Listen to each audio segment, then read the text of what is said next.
সম্মানিত গাইস, আসসালামু আলাইকুম। তো বরাবর মতো আজকে আবার একটা নতুন ভিডিও শুরু করতে যাচ্ছি। তো অ্যাকচুয়ালি স্ক্রিনে কিছু স্ক্রিনশট দেখতে পাচ্ছেন, প্রোফাইল হ্যাজ সাম ইস্যু। এই সমস্যাটি সমাধান দিতে যাচ্ছি আমি মোহাম্মদ রেজাউল করিম। তো বন্ধুরা ভিডিওটিতে লাইক কমেন্ট করুন আর শেয়ার করে বন্ধুদের সহযোগিতা করুন। তাহলে চলুন মূল ভিডিওতে যাওয়া যাক। ফেসবুকের প্রোফাইল হ্যাজ সাম ইস্যু জনিত কিছু স্ক্রিনশট দেখতে পাচ্ছেন। এখানে কারো রিকমেন্ডেশন সাসপেন্ড, কারো মনিটাইজেশন লিমিটেড, কারো প্রোফাইল হ্যাজ সাম ইস্যুতে উপরে রেড চিহ্ন থাকে, অনেকের ইয়েলো চিহ্ন থাকে, অনেকের প্রোফাইল রিস্কে থাকে, অনেকের সাম ইস্যু থাকে। এখন আমি বলবো কিভাবে আপনি ইস্যুগুলো সমাধান করবেন এবং কেন 2-3 বছর আগের পোস্টগুলোতে কপিরাইট ইস্যু আসে বা পলিসি ইস্যু আসে। আর সব থেকে বড় সমস্যা হচ্ছে এই ইস্যুগুলো থাকলে কিন্তু আপনি কখনোই কন্টেন্ট মনিটাইজেশন পাবেন না। এই যে প্রোফাইল হ্যাজ সাম ইস্যু এটা সমাধান করার জন্য আমরা বেশিরভাগ মানুষ যেটা করি, অন্যান্য ইউটিউবারদের দেখা দেখি আমরা জাস্ট রিপোর্টের প্রবলেমে গিয়ে তাদের দেখানো একটি লেখা কপি করে একটা স্ক্রিনশট দিয়ে আমরা রিপোর্ট করি এই সমস্যাটা সমাধান করার জন্য। একটি সত্য কথা বলি ভাই, এইভাবে হাজারবার রিপোর্ট করে আপনি আপনার পেজের সমস্যার জীবনও সমাধান করতে পারবেন না বা ইস্যুগুলো সলভ করতে পারবেন না। শুধু রিপোর্ট করলেই হবে না, আপনাকে সঠিক পদ্ধতিতে রিপোর্ট করতে হবে। আপনার পেজে আগে দেখতে হবে কোন ক্যাটাগরির আন্ডার ইস্যুটা এসেছে, সেই ক্যাটাগরি অনুযায়ী আপনাকে রিপোর্ট লিখতে হবে। আপনি অন্যান্য ইউটিউবারদেরকে দেখলেন আর সেটা ডিসক্রিপশন বক্স থেকে একটি লেখা কপি করে এনে মেরে দিলেন, আপনার পেজে কোন ইস্যু আসলো আর সে আপনাকে কোন ইস্যু সম্পর্কে লিখে দিল, এটা অবশ্যই দেখার বিষয়। আমরা এখানে এআই এর সহযোগিতা নিয়ে আমার যে ইস্যু, আমার প্রোফাইলে বা পেজে যে ইস্যুটা এসেছে সেই ইস্যু অনুযায়ী আমরা একটি রিকমেন্ডেড অ্যাক্টিভ আবেদন ফর্ম লিখবো এবং সেটা আমরা রিপোর্ট করব। দেখবেন ইনশাআল্লাহ এটা সমাধান হয়ে যাবে। কিভাবে এটাই আমরা এআই সহযোগিতা নিয়ে ফুল প্রসেসটা করব এটা আমি এই ভিডিওতে দেখাবো। পুরো ভিডিওটি কন্টিনিউ করুন, ইনশাআল্লাহ ভালো কিছু শিখতে পারবেন এই ভিডিও থেকে। শুধু এই সমস্যাটা না, ফেসবুক সম্পর্কিত যে কোনো সমস্যা আপনি সমাধান করতে পারবেন এআই এর সহযোগিতা নিয়ে। আজকের এই ভিডিওতে দেখাবো রিপোর্ট করার আগে কি করতে হবে এবং রিপোর্ট করার পরে কি করতে হবে। আপনি যদি রিপোর্ট করার আগে আপনার পেজে এই কাজগুলো না করেন, আপনি ভাই শতবার রিপোর্ট করেন, কোনো সমাধান পাবেন না এবং এই সমস্যাগুলো জীবনে সমাধান হবে না। কি সেই কাজ যেটা রিপোর্ট করার আগে করতে হবে এবং রিপোর্ট করার পরেও আমাদের সামান্য কিছু কাজ করতে হবে, যেটা না করলে আপনার সমস্যাগুলো সমাধান হবে না কখনো। ওকে, প্রথম স্টেপ, আপনার পেজে অথবা প্রোফাইলে সাম ইস্যু থাকার পরেও কিন্তু আপনি মনিটাইজেশন পাবেন। কখন পাবেন?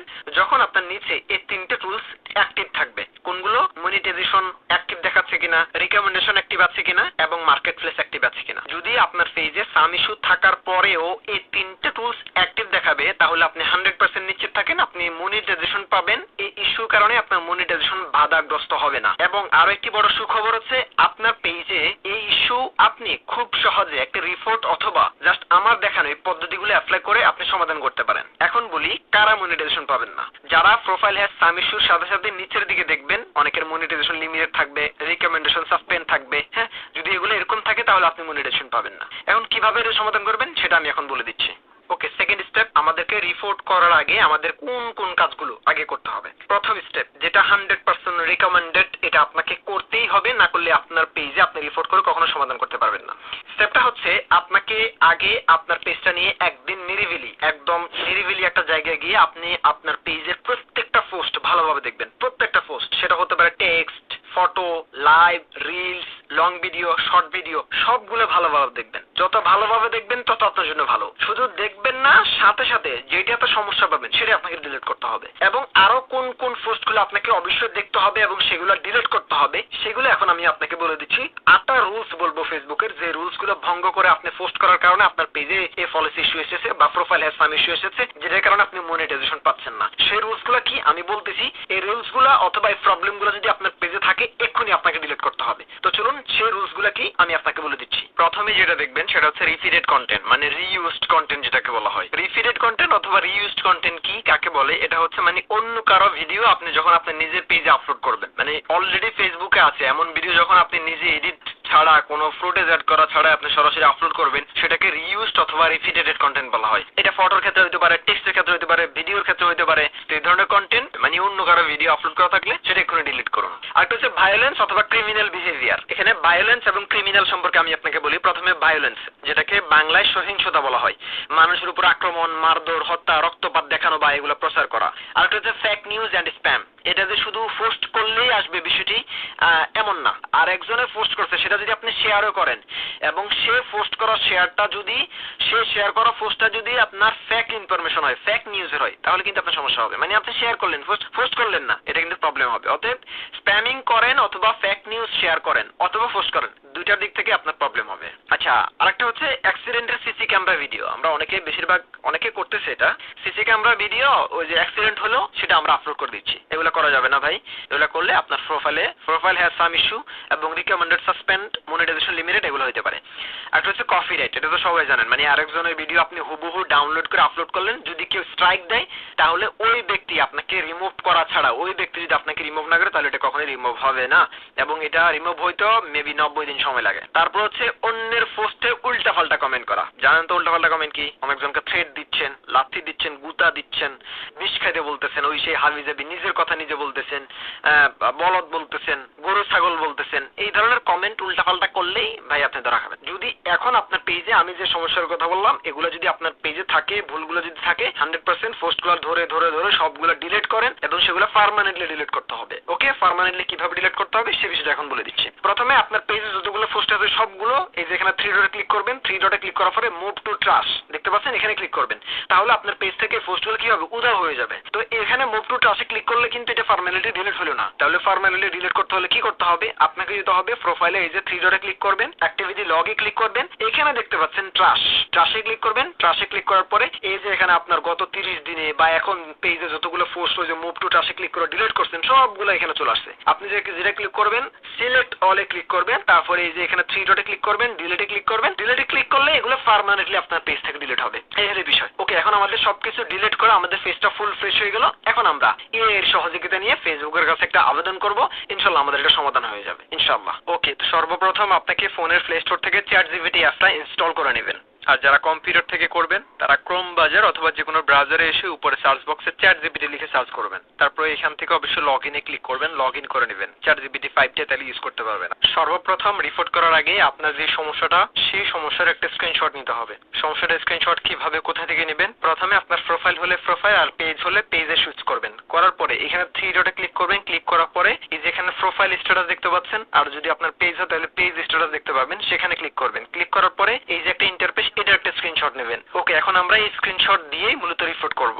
স্ক্রিনশট নেওয়ার পরে আপনাকে ChatGPT তে আসতে হবে। ChatGPT তে এসে আপনাকে এখানে জাস্ট প্লাসে ক্লিক করে অ্যাটাচ ফাইলে ক্লিক করে আপনার যে মাত্র স্ক্রিনশট নিয়েছেন আপনার সমস্যার সেই স্ক্রিনশটটা এখানে আপলোড করবেন। আপলোড করার পরে আপনি এখানে ডেসক্রাইব করবেন, ChatGPT কে বলবেন যে আমার ফেসবুকে এই সমস্যাটা এসেছে, তুমি এই সম্পর্কে আমাকে একটি প্রতিবেদন বা একটি আবেদন ফর্ম লিখে দাও, আমি ফেসবুকের কাছে এটা আবেদন করব। তা আমি লিখতেছি এটা ফেসবুকের ChatGPT কে বললেই ChatGPT আমাকে একটা আমার যে সমস্যাটা সেই সমস্যাটার উপর ডিপেন্ড করে সে আমাকে একটি ফেসবুক ফ্রেন্ডলি একটা আবেদন লিখে দিবে, যেটা আমি আবেদন করলে ফেসবুক আমাকে খুব সহজে অ্যাকসেপ্ট করে আমার সমস্যাটি সমাধান করে দিবে। তো আমি লিখতেছি, দেখেন আমি কি লিখতেছি এবং আপনি কি লিখে ফেসবুকের কাছে বা ChatGPT এর কাছে আবেদন ফর্মটা লিখে নিতে পারেন। আচ্ছা, প্রথমে লিখবেন আমার ফেসবুক, যদি আপনার প্রোফাইলে যেমন আমার প্রোফাইলে কিছু ইস্যু এসেছে, আমি এই ইস্যুগুলো রিমুভ করার জন্য ফেসবুকের কাছে আবেদন করতে চাই। তুমি আমাকে একটা আবেদন লিখে দাও। আমি সাবমিট করলাম এটা লিখে। ফটোটা দেওয়ার পরে এই যে দেখতে পাচ্ছেন নিচে আমি ফেসবুক কর্তৃপক্ষের কাছে একটি আবেদনপত্র নমুনা দিচ্ছি, যেটা আপনি আপনার প্রোফাইলের সমস্যাগুলো সমাধানের জন্য ব্যবহার করতে পারেন। আচ্ছা দেখেন, এইখানে আপনি ওরকম আর কোনো কিছু লাগবে না। হ্যাঁ, এখানে স্ক্রিনশটে দেখতে পাচ্ছেন আমার এখানে নুডিটি অর সেক্সুয়াল অ্যাক্টিভিটি নামের একটি স্ট্রাইক এসেছে এবং ফলস ইনফরমেশনের একটি স্ট্রাইক এসেছে। এই দুইটা স্ট্রাইকের কারণে আমি আমার পেজে প্রোফাইল হ্যাজ সাম ইস্যু এবং একটা এখানে ইয়েলো চিহ্ন দেখাচ্ছে। তো দেখেন মজার বিষয় হচ্ছে ও আমার ইমেজে আমার যে স্ট্রাইকগুলো এসেছে সেই ক্যাটাগরির উপর ডিপেন্ড করে সে আমাকে একটি আবেদন ফর্ম লিখে দিচ্ছে। এখানে দেখেন 1 নম্বরে nudity or sexual activity video was remove 9 ফেব্রুয়ারি 2025, ও একদম ডেট অনুযায়ী লিখে দিচ্ছে। এবং আরেকটা ফলস ইনফরমেশনে পোস্ট ফ্যাক্ট চেক, এটা হচ্ছে 23 জুলাই 2025। তো এটা হচ্ছে এই দুইটা স্ট্রাইকের উপর ডিপেন্ড করে সে আমাকে কি করছে একটা আবেদন ফর্ম লিখে দিয়েছে। এখন আমি যদি এখান থেকে এই যে সাবজেক্ট থেকে শুরু করে একদম নিচে আপনার নিচে একটা ইমেল অ্যাড্রেস দিতে হবে। নিচে দেখতে পাচ্ছেন ইমেল অ্যাড্রেস অথবা প্রোফাইল লিংক, এই দুটার একটা আপনাকে দিতে বলতেছে। তো আমি জাস্ট এই যে এখান থেকে যদি এই পর্যন্ত কপি করে এখন যদি আমি রিপোর্ট করি তাহলে আমার এই সমস্যাটা সমাধান হয়ে যাবে একদম ইজিলি, কোনো প্রকার মানে আপনার বাধা বিপত্তি ছাড়া। এখন আমরা যারা ইউটিউবে অন্যের ভিডিও দেখে অন্যের কাছ থেকে একটা স্ক্রিপ্ট, মানে ওই ইউটিউবার যে স্ক্রিপ্ট লিখে আবেদন করেছে সেম স্ক্রিপ্ট কোনো পরিবর্তন ছাড়া আপনি নিজেও সাবমিট করে দিচ্ছেন। আপনি এতটুকু দেখতেছেন না আপনার আবেদন ফর্মটা কিসের উপর লিখতেছেন, এগুলো কিন্তু অবশ্যই দেখার বিষয়। এখন আপনার প্রবলেমটা যেই ক্যাটাগরিতে এসেছে, আপনার ইস্যুটা যেই ক্যাটাগরিতে এসেছে, আপনাকে সেই ক্যাটাগরি মেনটেন করে আপনাকে আবেদন ফর্মটা লিখতে হবে। তো আমরা যারা ইংলিশ পারি না এবং ফেসবুক আবেদনের যে ফ্রেন্ডলি একটা কি বলে আবেদন ফর্ম থাকে, সেই ফেসবুক ফ্রেন্ডলি একটা আবেদন ফর্ম লিখতে হলেও আপনার সেরকম মেধা থাকা প্রয়োজন, যেটা আমরা চ্যাটজিপিটির মাধ্যমে জাস্ট এক ক্লিকে করতে পারতেছি। এ হলো বিষয়। তাহলে আমরা জাস্ট এটা কপি করব, কপি করার পরে আমাদের মোবাইলে থাকা যে কোনো একটা নোটপ্যাডে যাবেন, নোটপ্যাডে গিয়ে এটা পেস্ট করবেন। এখানে দেখতে পাচ্ছেন প্রথমে আমাদের সাবজেক্ট হচ্ছে কি request for review and removal of profile issue. দেখতে পাচ্ছেন আমার এটা যে প্রোফাইল, ও নিজেও এটা বুঝতে পারতেছে এবং আমি উপরেও তাকে লিখে দিয়েছি যে এটা আমার প্রোফাইল ইস্যু,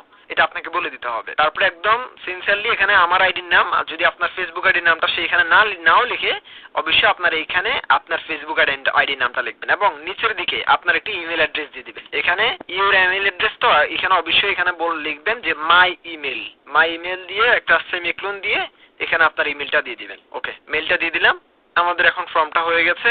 এখন জাস্ট আপনি এটা কপি করে রিপোর্ট করবেন। কিভাবে রিপোর্ট করতে হবে? আপনাকে সর্বপ্রথম সেটিংসে আসতে হবে। সেটিংসে আসার পরে একটু নিচের দিকে স্ক্রল করে রিপোর্টে প্রবলেম এখানে ক্লিক করবেন, তারপরে কন্টিনিউ রিপোর্টে প্রবলেম, তারপরে এখান থেকে ইনক্লুডে ক্লিক করবেন। ইনক্লুডে ক্লিক করার পরে এখানে আপনার যে সমস্যাটা, পেজ হলে পেজ, প্রোফাইল হলে প্রোফাইলটা সিলেক্ট করবেন। সিলেক্ট করার পরে এখান থেকে আপলোডে ইমেজে ক্লিক করে আপনার জাস্ট পেজ স্ট্যাটাস থেকে বা প্রোফাইল স্ট্যাটাস থেকে একটা স্ক্রিনশট নেবেন, নিয়ে খালি বক্সে আপনার যে লেখাটা আমি এখন লিখলেন সেটা পেস্ট করবেন। পেস্ট করে উপরে কোনা যে সেন্ড বাটন আছে সেখানে ক্লিক করে সেন্ড করবেন। এটা আগামী আপনি যেটা করবেন 3 দিন পর করবেন, মানে 72 ঘন্টা পর করবেন। যতদিন সমস্যার সমাধান হবে না ততদিন 3 দিন পর করবেন। এখন করার পরে আপনার করণীয় কি, মানে রিপোর্ট করার পরে আপনার করণীয় যে বিষয়গুলো সেগুলো হচ্ছে আপনাকে পেজটা ভালোভাবে রিভিউ করে দেখতে হবে। কোথাও কোনো প্রবলেম থাকলে সেটা তো অবশ্যই রিভিউ করার আগে, রিপোর্ট করার আগে আপনাকে এটা করতে হবে। দেন রিপোর্ট করার পরে যেটা করবেন, একটু লাইভ টাইপ করবেন, নিয়মিত পেজে অ্যাক্টিভ থাকবেন, ভিডিও আপলোড করবেন, অরিজিনাল ভিডিও আপলোড করবেন, আপনার এটা সমাধান হয়ে যাবে ইনশাআল্লাহ। আপনি যখন রিপোর্ট করার পরেও লাইভ করবেন না, নিয়মিত কাজ করবেন না, অরিজিনাল ভিডিও দিবেন না, আরেকজনের ভিডিও দিয়ে যাবেন, তখন আপনার পেজে কখনোই এই ধরনের সমস্যার সমাধান হবে না। ধন্যবাদ সবাইকে। আসসালামু আলাইকুম।